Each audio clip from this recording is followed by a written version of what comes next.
សម្រាប់នេះយើងនៅប្រើប្រាស់កាមេរ៉ា Mac Sony អ្នកទាំងនេះគួរតែមានកម្មវិធីនេះមួយនៅក្នុងទូរស័ព្ទដៃពីព្រោះអីវាជួយយើងបានច្រើនមែនទែនកម្មវិធីមួយនេះមានឈ្មោះថា IEM ដែលមានពាក្យពេញហៅថា Imagine 8 Mobile ដែលអនុញ្ញាតឲ្យអ្នកប្រើប្រាស់កាមេរ៉ា Sony ទាំងអស់ធ្វើការបញ្ជូនរូបភាពក៏ដូចជាវីដេអូដែលយើងបានថតហើយហ្នឹងមកកាន់ទូរស័ព្ទដៃផ្ទាល់តែម្ដងអញ្ចឹងជាទូទៅនៅពេលដែលយើងចង់ផ្ទេររូបភាពចេញពីកាមេរ៉ារបស់យើងមកកាន់ទូរស័ព្ទដៃអញ្ចឹងភាគច្រើនគឺយើងតែងតែប្រើប្រាស់នៅកុំព្យូទ័រដើម្បីធ្វើការ copy ចេញចម្លងចេញពីកាមេរ៉ារបស់យើងមកកាន់កុំព្យូទ័រហើយបានយើងបញ្ជូនមកទូរស័ព្ទអញ្ចឹង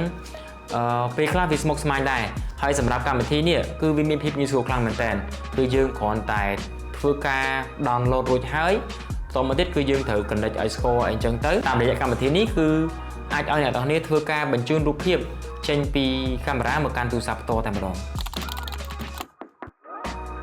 មួយទៀតកម្មវិធីមួយនេះអាចអនុញ្ញាតឲ្យយើងប្រើប្រាស់ទូរស័ព្ទដៃរបស់យើងនេះធ្វើជា monitor ដើម្បីគ្រប់គ្រងទៅលើកាមេរ៉ាឬក៏អាចបញ្ជា setting អីផ្សេងៗនៅលើកាមេរ៉ារបស់យើងគឺលក្ខណៈ wireless តែម្ដងគឺយើងមិនចាំបាច់ទៅចុចផ្ទាល់ឬក៏ដោតខ្សែរញ៉េរញ៉ៃទេគឺយើងបញ្ជាពីទូរស័ព្ទដៃយើងផ្ទាល់តែម្ដងកម្មវិធីមួយនេះគឺអាចធ្វើឲ្យខ្ញុំគ្រប់គ្រងនៅលើប្លង់ដែលខ្ញុំកំពុងតែថតហ្នឹងបាទអញ្ចឹងខ្ញុំត្រូវចង់យកប៉ុន្មានខ្ញុំងាកកាមេរ៉ាចុះងាកកាមេរ៉ាឡើងឲ្យត្រូវខ្លួនឯង